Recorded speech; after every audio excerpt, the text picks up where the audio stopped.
जब से ये सृष्टि बनी है तब से प्राण रहस्य बना हुआ है। क्या है प्राण? क्या है प्राण की शक्तियाँ? कैसे इन्हें नियंत्रित करें? ये प्रश्न प्रत्येक योग साधक के मन में स्वाभाविक रूप से आते हैं और जब तक कोई दिशा न मिले तो प्रगति नहीं होती। एक साधक के लिए प्राण के संबंध में जानना अत्यंत आवश्यक है। इसलिए प्राण के संबंध में आज हम सुनेंगे स्वामी विवेकानंद जी के विचार। बहुतों का विचार है प्राणायाम श्वास प्रश्वास की कोई क्रिया है, पर असल में ऐसा नहीं है। वास्तव में तो श्वास प्रश्वास की क्रिया के साथ इसका बहुत थोड़ा संबंध है।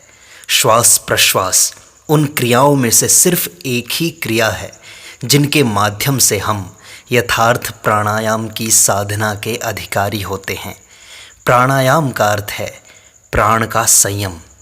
भारतीय दार्शनिकों के मतानुसार सारा जगत दो पदार्थों से निर्मित है। उनमें से एक का नाम है आकाश। यह आकाश एक सर्वव्यापी सर्वानुस्यूत सत्ता है।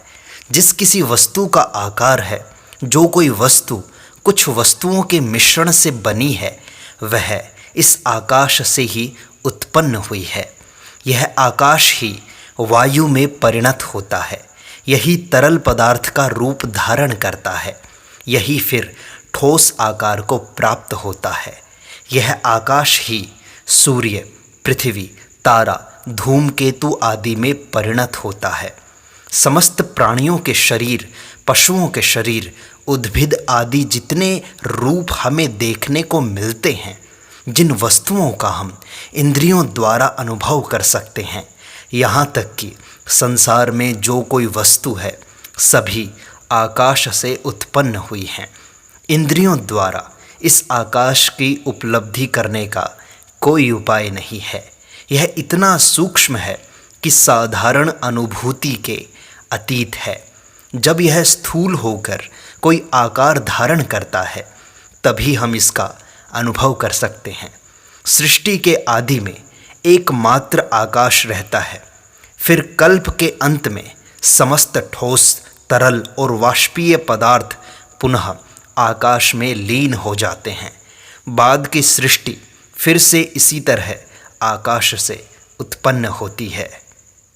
किस शक्ति के प्रभाव से आकाश का जगत के रूप में परिणाम होता है? इस प्राण की शक्ति से। जिस तरह आकाश इस जगत का कारण स्वरूप अनंत सर्वव्यापी भौतिक पदार्थ है, प्राण भी उसी तरह जगत की उत्पत्ति का कारण स्वरूप अनंत सर्वव्यापी विक्षेपकर शक्ति है।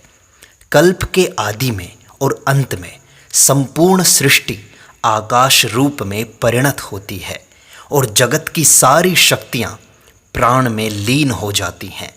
दूसरे कल्प में फिर इसी प्राण से समस्त शक्तियों का विकास होता है। यह प्राण ही गति रूप में अभिव्यक्त हुआ है। यही गुरुत्वाकर्षण या चुंबक शक्ति के रूप में अभिव्यक्त हो रहा है। यह प्राण ही स्नायवीय शक्ति प्रवाह के रूप में, विचार शक्ति के रूप में और समस्त दैहिक क्रियाओं के रूप में अभिव्यक्त हुआ है। विचार शक्ति से लेकर अति सामान्य बाह्य शक्ति तक सब कुछ प्राण का ही विकास है। बाह्य और अंतर जगत की समस्त शक्तियाँ जब अपनी मूल अवस्था में पहुँचती हैं, तब उसी को प्राण कहते हैं। जब अस्ति और नास्ति में कुछ भी नहीं था, जब तम से तम आवृत था, तब क्या था? यह आकाश ही गति शून्य होकर अवस्थित था। प्राण की सभी प्रकार की बाह्य गति रुद्ध थी, परंतु तब भी प्राण का अस्तित्व था। संसार में जितने प्रकार की शक्तियों का विकास अब हुआ है, कल्प के अंत में वे शांत भाव धारण करती हैं, अव्यक्त अवस्था में लीन होती हैं और दूसरे कल्प के आदि में वे ही फिर से व्यक्त होकर आकाश पर कार्य करती रहती हैं। इसी आकाश से परिदृश्यमान साकार वस्तुएं उत्पन्न होती हैं और आकाश के विविध परिणाम प्राप्त होने पर यह प्राण भी दृश्यमान नाना प्रकार की शक्तियों में परिणत होता रहता है। इस प्राण के यथार्थ तत्व को जानना और उसको संयत करने की चेष्टा करना ही प्राणायाम का प्रकृत अर्थ है।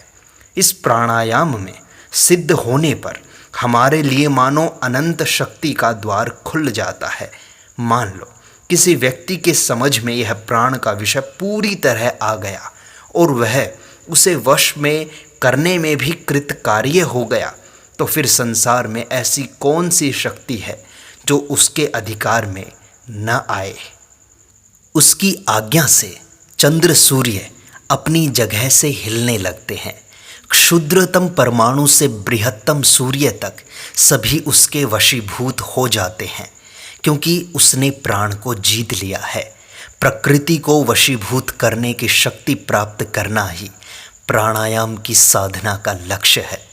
जब योगी सिद्ध हो जाते हैं तब प्रकृति में ऐसी कोई वस्तु नहीं जो उनके वश में न आ जाए।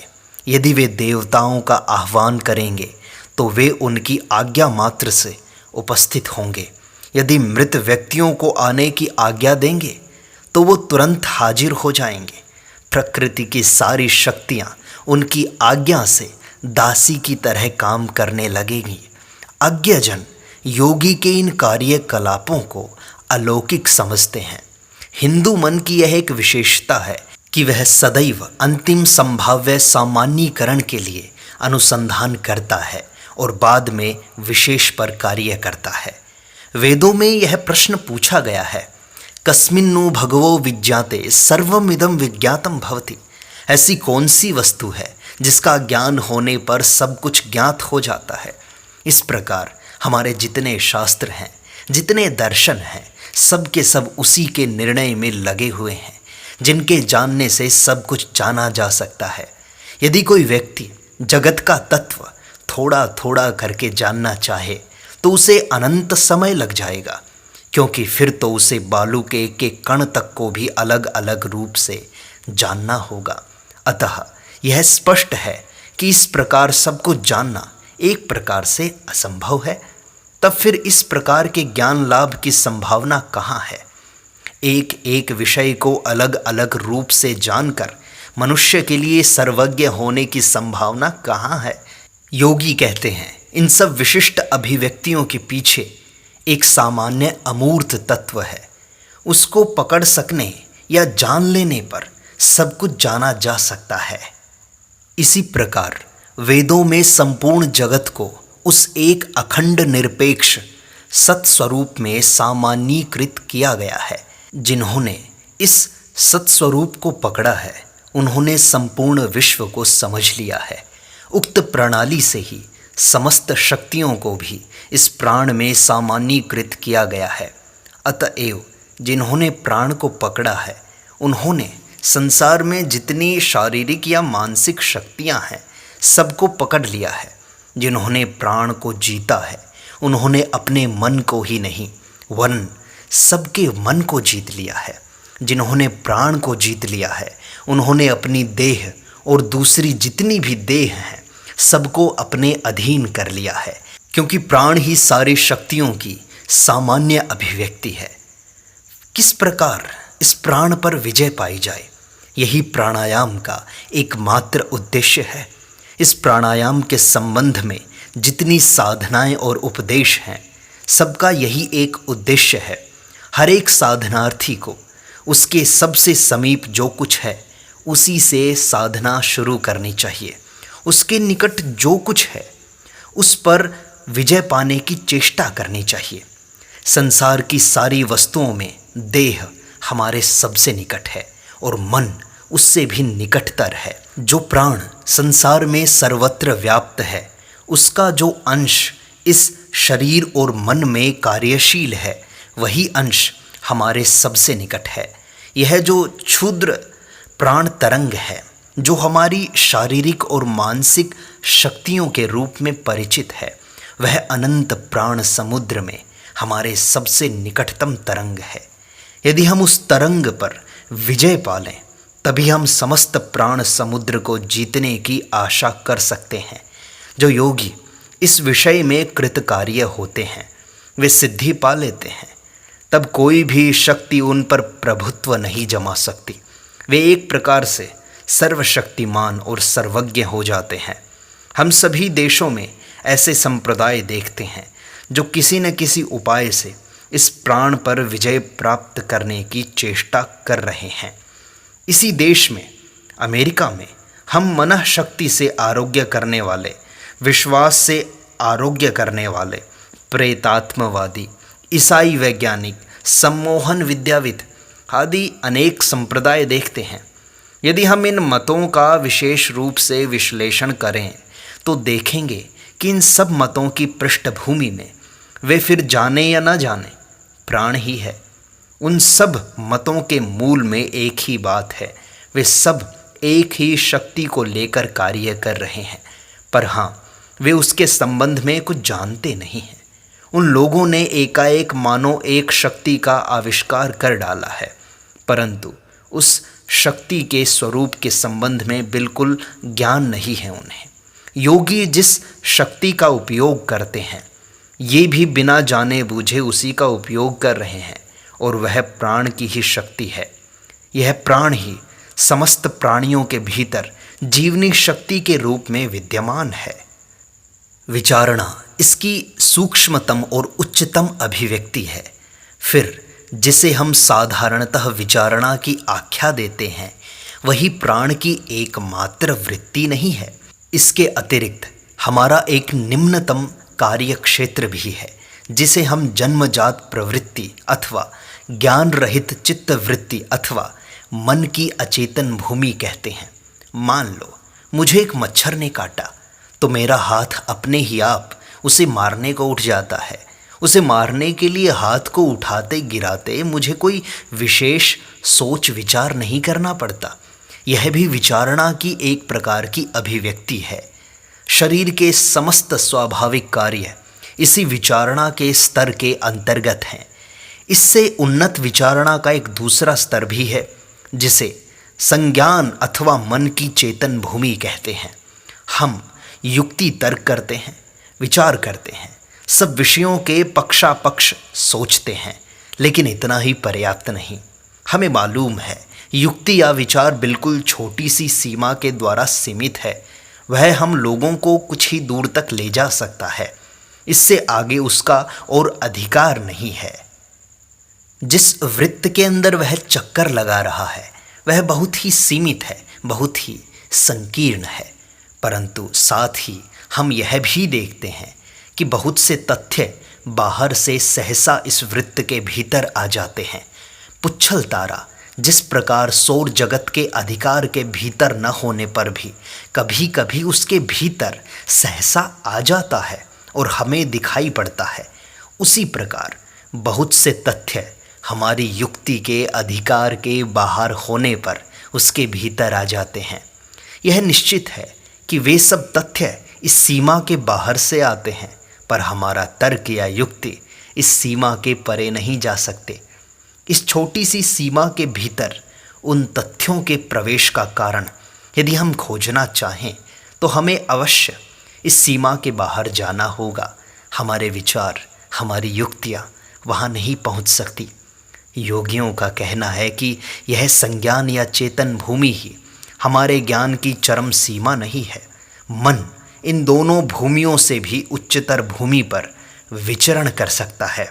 उस भूमि को हम अति चेतन भूमि कहते हैं। वही समाधि नामक पूर्ण एकाग्र अवस्था है। जब मन उस अवस्था में पहुंच जाता है, तब वह युक्ति तर्क की सीमा के परे चला जाता है और ऐसे तथ्यों का प्रत्यक्ष साक्षात्कार करता है जो जन्मजात प्रवृत्ति और युक्ति तर्क द्वारा कभी प्राप्त नहीं हो सकते।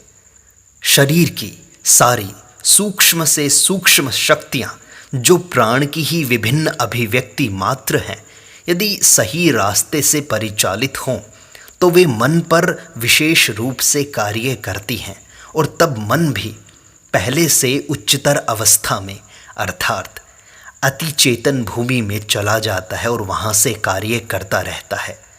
इस विश्व में अस्तित्व के प्रत्येक स्तर पर एक अखंड वस्तु राशि दीख पड़ती है।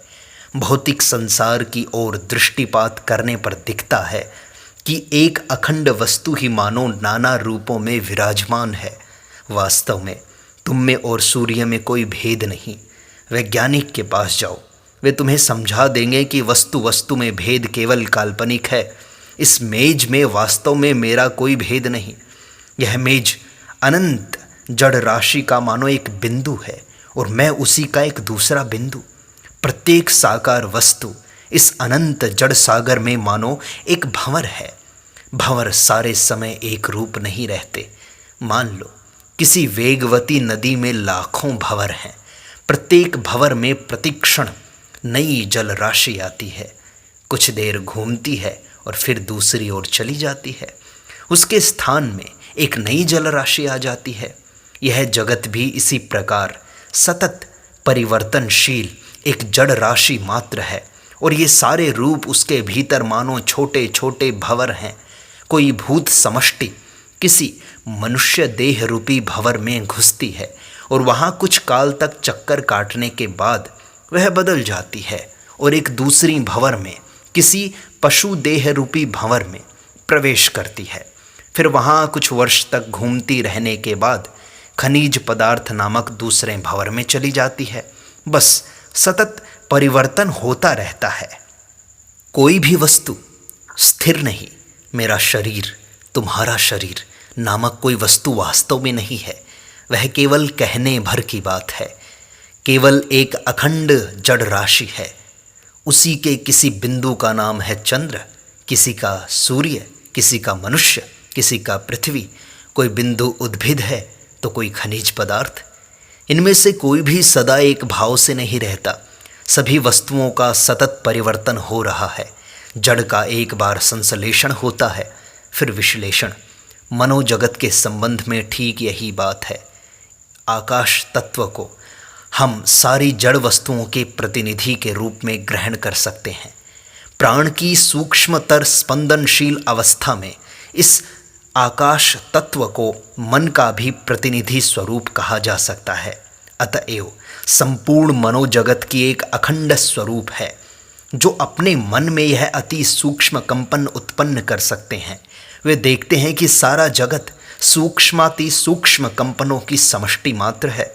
किसी औषधि में हमको इस सूक्ष्म अवस्था में पहुंचा देने की शक्ति रहती है। यद्यपि उस समय हम इंद्रिय राज्य के भीतर ही रहते हैं। तुम में से बहुतों को सर डेवी के प्रसिद्ध प्रयोग की बात याद होगी। हास्योत्पादक गैस, जिसे लाफिंग गैस कहते हैं, उसने सबको अभिभूत कर लिया। जब वे भाषण देते समय स्तब्ध और निस्पंद होकर खड़े रहे। कुछ देर बाद जब होश आया तो बोले, सारा जगत विचारों की समष्टि मात्र है। कुछ समय के लिए सारे स्थूल कंपन चले गए थे और केवल सूक्ष्म कंपन, जिनको इन्होंने विचार राशि कहा था, बच रहे थे। उन्होंने चारों ओर केवल सूक्ष्म कंपन देखे थे। संपूर्ण जगत उनकी आंखों में मानो एक महान विचार समुद्र में परिणत हो गया था। उस महासमुद्र में वे और जगत की प्रत्येक सृष्टि मानो एक छोटा विचार भंवर बन गई थी। इस प्रकार हम देखते हैं कि विचार जगत में भी अखंड एकत्व विद्यमान है। अंत में जब हम आत्मा को प्राप्त कर लेते हैं, तब एक अखंड सत्ता के अतिरिक्त और कुछ नहीं अनुभव करते। भौतिक पदार्थ के स्थूल और सूक्ष्म स्पंदनों के परे, सब प्रकार की गतियों के परे वही एक अखंड सत्ता है। यहाँ तक कि इन गतियों की स्थूल अभिव्यक्तियों के भीतर भी केवल एकत्व विद्यमान है। इन सत्यों को अब अस्वीकार नहीं किया जा सकता। आधुनिक भौतिक विज्ञान ने भी यह प्रमाणित कर दिया है कि शक्ति समष्टि सदैव समान है और यह भी सिद्ध हो चुका है कि यह शक्ति समष्टि दो तरह से अवस्थित है, कभी स्तिमित या अव्यक्त अवस्था में और कभी व्यक्त अवस्था में। व्यक्त अवस्था में वह इन नानाविध शक्तियों के रूप धारण करती है। इस प्रकार वह अनंत काल से कभी व्यक्त और कभी अव्यक्त भाव धारण करती आ रही है। इस शक्ति रूपी प्राण के संयम का नाम ही प्राणायाम है। मनुष्य देह में इस प्राण की सब ओर से स्पष्ट अभिव्यक्ति है। फेफड़े की गति, यदि यह गति रुक जाए तो देह की सारी क्रियाएं तुरंत बंद हो जाएंगी। शरीर के भीतर जो अन्यान्य शक्तियां कार्य कर रही थी वे भी शांत भाव धारण कर लेंगे। पर ऐसे भी व्यक्ति हैं जो अपने को इस प्रकार प्रशिक्षित कर लेते हैं कि उनके फेफड़े की गति रुक जाने पर भी उनका शरीर नहीं जाता। ऐसे बहुत से व्यक्ति हैं जो बिना सांस लिए कई महीने तक जमीन के अंदर गड़े रह सकते हैं, पर तो भी उनका देह नाश नहीं होता। सूक्ष्मतर शक्ति को प्राप्त करने के लिए हमें स्थूलतर शक्ति की सहायता लेनी पड़ती है। इस प्रकार क्रमशः सूक्ष्म से सूक्ष्मतर शक्ति में जाते हुए अंत में हम चरम लक्ष्य तक पहुंच जाते हैं। प्राणायाम का यथार्थ अर्थ है फेफड़े की इस गति का रोध करना। इस गति के साथ श्वास का निकट संबंध है। यह गति श्वास प्रश्वास द्वारा उत्पन्न नहीं होती, वरन वही श्वास प्रश्वास की गति को उत्पन्न कर रही है। यह गति ही पंप की भांति वायु को भीतर खींचती है। प्राण इस फेफड़े को चलाता है और फेफड़े की यह गति फिर वायु को खींचती है। इस तरह यह स्पष्ट है कि प्राणायाम श्वास प्रश्वास की क्रिया नहीं है। पेशियों की जो शक्ति फेफड़े को चलाती है उसको वश में लाना ही प्राणायाम है। जो शक्ति स्नायुओं के भीतर से पेशियों के पास जाती है और जो फेफड़ों का संचालन करती है वही प्राण है। प्राणायाम की साधना में हमें उसी को वश में लाना है। जब प्राण पर विजय प्राप्त हो जाएगी तब हम तुरंत देखेंगे कि शरीरस्थ प्राण की अन्यान्य सभी क्रियाएं हमारे अधिकार में धीरे धीरे आ गई हैं। मैंने स्वयं ऐसे व्यक्ति देखे हैं जिन्होंने अपने शरीर की सारी पेशियों को वशीभूत कर लिया है, अर्थात वे उनको इच्छानुसार चला सकते हैं। और वे ऐसा कर भी क्यों न सकेंगे? यदि कुछ पेशियां हमारी इच्छानुसार चलाई जा सकती हैं तो सारी पेशियां और स्नायुओं को हम इच्छानुसार क्यों नहीं चला सकते? इसमें असंभव क्या है? अब हमारी इस संयम शक्ति का लोप हो गया है और पेशियों की गति स्वयं क्रिय हो गई है। हम इच्छानुसार कानों को नहीं हिला सकते, परंतु हम जानते हैं कि पशुओं में यह शक्ति है। हम में यह शक्ति इसलिए नहीं है कि हम इसे काम में नहीं लाते। इसी को क्रम अवनति अथवा पूर्वावस्था की ओर पुनरावर्तन कहते हैं। फिर हम यह भी जानते हैं कि जिस गति ने अब अव्यक्त भाव धारण किया है उसे हम फिर से व्यक्तावस्था में ला सकते हैं। दृढ़ अभ्यास के द्वारा शरीर की कुछ गतियां जो अभी हमारी इच्छा के अधीन नहीं, फिर से पूरी तरह वश में लाई जा सकती हैं। इस प्रकार विचार करने पर दिखाई देता है कि शरीर का प्रत्येक अंश हम पूरी तरह अपनी इच्छा के अधीन कर सकते हैं। इसमें कुछ भी असंभव नहीं, बल्कि यह तो पूर्णतया संभव है। योगी प्राणायाम द्वारा इसमें कृतकार्य होते हैं। तुम लोगों ने पढ़ा होगा कि प्राणायाम में श्वास लेते समय संपूर्ण शरीर को प्राण से पूर्ण करना होता है। अंग्रेजी अनुवाद में प्राण शब्द का अर्थ किया गया है श्वास। इससे तुम्हें सहज ही संदेह हो सकता है कि श्वास से संपूर्ण शरीर को कैसे पूरा किया जाए। वास्तव में यह अनुवादक का दोष है। देह के सारे अंगों को प्राण अर्थात इस जीवन शक्ति द्वारा भरा जा सकता है, और जब तुम इसमें सफल हो जाओगे तो संपूर्ण शरीर तुम्हारे वश में हो जाएगा। देह की समस्त व्याधियां, सारे दुख तुम्हारी इच्छा के अधीन हो जाएंगे। इतना ही नहीं, दूसरे के शरीर पर भी अधिकार जमाने में तुम समर्थ हो जाओगे। संसार में भला बुरा जो कुछ है सभी संक्रामक है। यदि तुम्हारा शरीर किसी विशेष अवस्था में हो तो उसकी प्रवृत्ति दूसरों में भी वही अवस्था उत्पन्न करने की होगी। यदि तुम सबल और स्वस्थकाय रहो तो तुम्हारे समीपवर्ती व्यक्तियों में भी मानो कुछ स्वस्थ भाव, कुछ सबल भाव आएगा।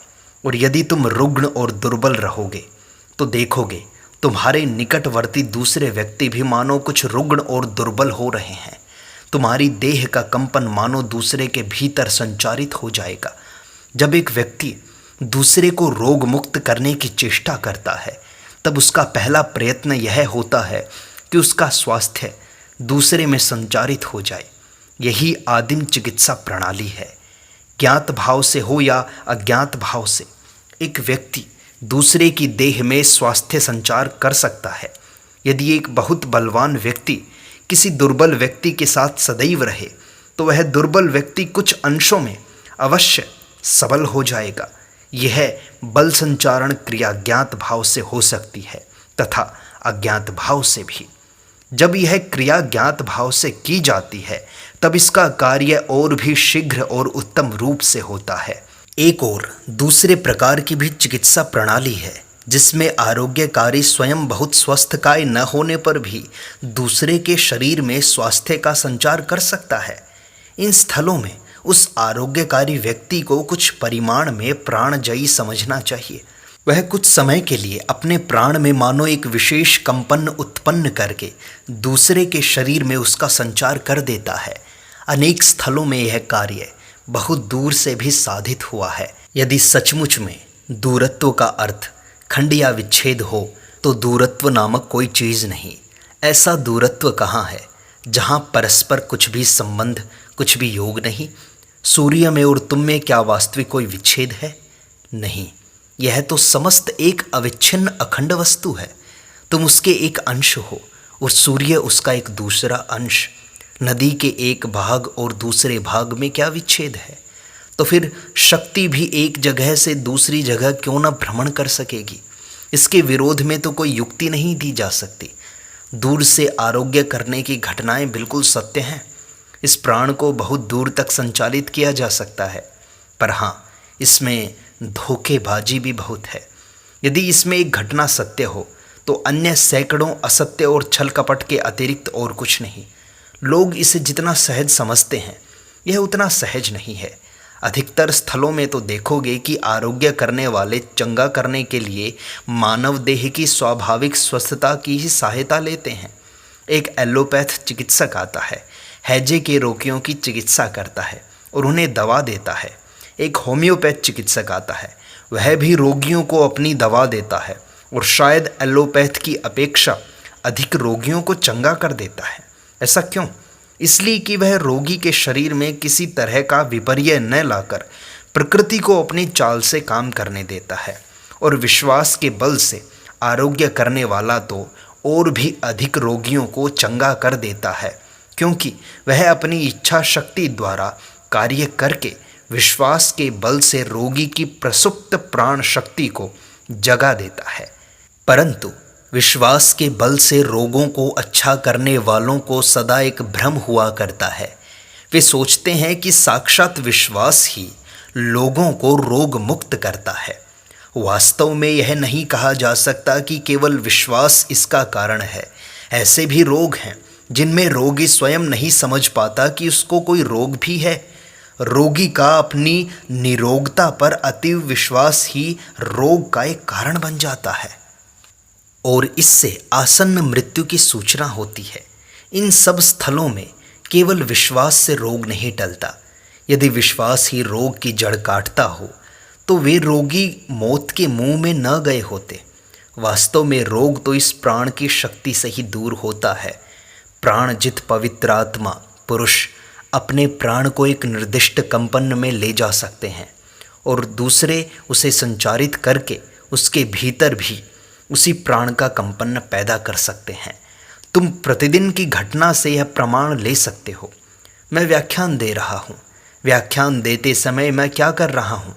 मैं अपने मन को मानो कंपन की एक विशिष्ट स्थिति में लाता हूँ और मैं मन को इस स्थिति में लाने में जितना ही सफल होऊंगा तुम मेरी बात सुनकर उतने ही प्रभावित हो जाओगे।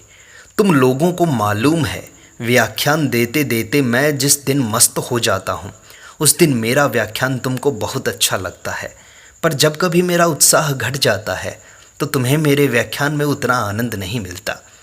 जगत को हिला डुला देने वाले तीव्र इच्छा शक्ति संपन्न महापुरुष अपने प्राण को कंपन की एक उच्च स्थिति में ला सकते हैं और यह प्राण इतना महान और शक्तिशाली होता है कि वह दूसरे को पल भर में लपेट लेता है। हजारों मनुष्य उसकी ओर खिंच जाते हैं और संसार के आधे लोग उनके भाव से परिचालित हो जाते हैं। जगत के सभी महान पैगंबरों का प्राण पर अत्यंत अद्भुत संयम था, जिसके बल से वे प्रबल इच्छा शक्ति संपन्न हो गए थे। वे अपने प्राण के भीतर अति उच्च कंपन पैदा कर सकते थे और उसी से उन्हें समस्त संसार पर प्रभाव विस्तार करने की क्षमता प्राप्त हुई थी। संसार में शक्ति के जितने विकास देखे जाते हैं सभी प्राण के संयम से उत्पन्न होते हैं। मनुष्य को यह तथ्य भले ही मालूम न हो, पर और किसी तरह से इसकी व्याख्या नहीं हो सकती। तुम्हारे शरीर में यह प्राण संचालन कभी एक ओर अधिक और दूसरी ओर कम हो जाता है। इससे संतुलन भंग होता है और जब प्राण का यह संतुलन नष्ट होता है तब रोग की उत्पत्ति होती है। अतिरिक्त प्राण को हटाकर जहाँ प्राण का अभाव है वहाँ का अभाव भर सकने से ही रोग अच्छा हो सकता है। शरीर के किस भाग में प्राण अधिक है और किस भाग में अल्प, इसका ज्ञान प्राप्त करना भी प्राणायाम का अंग है। इस प्राणायाम के अभ्यास से अनुभव शक्ति इतनी सूक्ष्म हो जाएगी कि मन समझ जाएगा पैर के अंगूठे में या हाथ की उंगली में जितना प्राण आवश्यक है उतना वहाँ नहीं है, और मन उस प्राण के अभाव को पूरा करने में भी समर्थ हो जाएगा। इस प्रकार प्राणायाम के अनेक अंग हैं, इनको धीरे धीरे एक के बाद एक सीखना होगा। अतएव यह स्पष्ट है कि विभिन्न रूपों में प्रकाशित प्राण का संयम सिखाना और उसको विभिन्न प्रकार से चलाना ही राजयोग का संपूर्ण क्षेत्र है। जब कोई अपनी समस्त शक्तियों का संयम करता है तब वह अपनी देह के भीतर के प्राण का ही संयम करता है। जब कोई ध्यान करता है तो भी यह समझना चाहिए कि वह प्राण का ही संयम कर रहा है। महासागर की ओर यदि देखो तो प्रतीत होगा कि वहाँ पर्वतकाय बड़ी बड़ी तरंगे हैं, फिर छोटी छोटी तरंगे भी हैं और छोटे छोटे बुलबुले भी, पर इन सब के पीछे वही अनंत समुद्र है। एक ओर वह छोटा बुलबुला अनंत समुद्र से युक्त है, फिर दूसरी ओर वह बड़ी तरंग भी उसी महासमुद्र से युक्त है। इसी प्रकार संसार में कोई महापुरुष हो सकता है और कोई छोटे बुलबुले जैसा सामान्य व्यक्ति, परंतु सभी उसी अनंत महाशक्ति के समुद्र से युक्त हैं, जो सभी जीवों का जन्म सिद्ध अधिकार है। जहाँ भी जीवनी शक्ति का प्रकाश देखो वहाँ समझना कि उसके पीछे अनंत शक्ति का भंडार है। एक छोटी सी फफूंदी है और वह संभव है इतनी छोटी, इतनी सूक्ष्म है कि उसे अनुवीक्षण यंत्र द्वारा देखना पड़े। उससे आरंभ करो, देखोगे कि वह अनंत शक्ति के भंडार से क्रमशः शक्ति संग्रह करती हुई एक अन्य रूप धारण कर रही है। कालांतर में वह उद्भिद के रूप में परिणत होती है, फिर वही एक पशु का आकार ग्रहण करती है, फिर मनुष्य का रूप लेती हुई वही अंत में ईश्वर रूप में परिणत हो जाती है। हाँ, इतना अवश्य है कि प्राकृतिक नियम के घटते घटते लाखों साल पार हो जाते हैं, परंतु वह यह समय है क्या? वेग साधना का वेग बढ़ा देकर समय काफ़ी घटाया जा सकता है। योगियों का कहना है कि साधारण प्रयत्न से जिस काम को अधिक समय लगता है वही वेग बढ़ा देने पर बहुत थोड़े समय में हो जाता है। हो सकता है कोई मनुष्य इस संसार की समस्त अनंत शक्ति राशि में से बहुत थोड़ी थोड़ी शक्ति लेकर चले। इस प्रकार चलने पर उसे देव जन्म प्राप्त करते संभव है 1,00,000 वर्ष लग जाए, फिर और भी ऊंची अवस्था प्राप्त करते शायद 5,00,000 वर्ष लगे, फिर पूर्ण सिद्ध होते होते और भी 5,00,000 वर्ष लगें। पर उन्नति का वेग बढ़ा देने पर यह काम कम हो जाता है। पर्याप्त प्रयत्न करने पर 6 वर्ष या 6 महीने में ही सिद्धि लाभ क्यों न हो सकेगा? युक्ति तो बताती है कि इसमें कोई निर्दिष्ट सीमाबद्ध समय नहीं। सोचो, कोई वाष्पीय यंत्र निर्दिष्ट मात्रा में कोयला देने पर प्रति घंटा 2 मील चल सकता है, तो अधिक कोयला देने पर वह और भी शीघ्र चलेगा। इसी प्रकार यदि हम भी तीव्र वेग संपन्न हों तो इसी जन्म में मुक्ति लाभ क्यों न कर सकेंगे? हाँ, हम यह जानते अवश्य हैं कि अंत में सभी मुक्ति पाएंगे, पर इस प्रकार युग युग तक हम प्रतीक्षा क्यों करें? इसी क्षण इस शरीर में ही, इस मनुष्य देह में ही हम मुक्ति लाभ करने में समर्थ क्यों न होंगे? हम इसी समय इस अनंत ज्ञान, इस अनंत शक्ति को प्राप्त क्यों न कर सकेंगे? आत्मा की उन्नति का वेग बढ़ाकर किस प्रकार थोड़े समय में मुक्ति पाई जा सकती है, यही सारे योग शास्त्र का लक्ष्य है, उद्देश्य है। जब तक सारे मनुष्य मुक्त नहीं हो जाते तब तक प्रतीक्षा करते हुए थोड़ा थोड़ा करके अग्रसर न होकर प्रकृति के अनंत शक्ति भंडार में से शक्ति ग्रहण करने की शक्ति बढ़ाकर किस प्रकार शीघ्र मुक्ति लाभ किया जा सकता है, योगियों ने इसका उपाय खोज निकाला है। संसार के सभी पैगंबर, साधु और सिद्ध पुरुषों ने क्या किया है, उन्होंने एक ही जन्म में मानव जाति का संपूर्ण जीवन बिताया और उन सब अवस्थाओं को पार कर लिया जिनमें से होते हुए साधारण मानव करोड़ों जन्मों में मुक्त हो पाता। एक जन्म में ही वे अपनी मुक्ति का मार्ग तय कर लेते हैं। वे दूसरी कोई चिंता नहीं करते, दूसरी बात के लिए एक क्षण भी समय नहीं देते, उनका पल भर भी व्यर्थ नहीं जाता। इस प्रकार उनकी मुक्ति प्राप्ति का समय घट जाता है। एकाग्रता का अर्थ ही है शक्ति संचय की क्षमता को बढ़ाकर समय को घटा लेना। राजयोग इसी एकाग्रता की शक्ति को प्राप्त करने का विज्ञान है। इस प्राणायाम के साथ प्रेतात्मवाद का क्या संबंध है? प्रेतात्मवाद भी प्राणायाम की ही एक अभिव्यक्ति है। यदि यह सत्य हो कि प्रेतात्मा का अस्तित्व है और उसे हम देख भर नहीं पाते, तो यह भी बहुत संभव है कि यहीं पर शायद लाखों आत्माएं हैं जिन्हें हम न देख पाते हैं, न अनुभव कर पाते हैं, न छू पाते हैं। संभव है हम सदा उनके शरीर के भीतर से आ जा रहे हों, और यह भी बहुत संभव है कि वे भी हमें देखने या किसी प्रकार से अनुभव करने में असमर्थ हों। यह मानो एक वृत्त के भीतर एक और वृत्त है, एक जगत के भीतर एक और जगत। हम पंचेंद्रिय विशिष्ट प्राणी हैं। हमारे प्राण का कंपन एक विशेष प्रकार का है। जिनके प्राण का कंपन हमारी तरह का है उन्हीं को हम देख सकेंगे, परंतु यदि कोई ऐसा प्राणी है जिसका प्राण अपेक्षाकृत उच्च कंपनशील है तो उसे हम नहीं देख पाएंगे।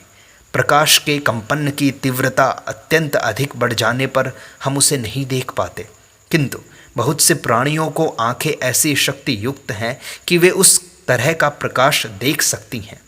इनके विपरीत यदि आलोक के परमाणुओं का कंपन अत्यंत मृदु या हल्का हो तो भी उसे हम नहीं देख पाते, परंतु उल्लू और बिल्ली आदि प्राणियों को देखकर हमें ऐसा लगता है कि वे उन्हें देख लेते हैं।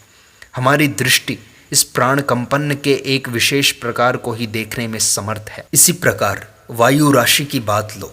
वायु मानो स्तर पर स्तर रची हुई है।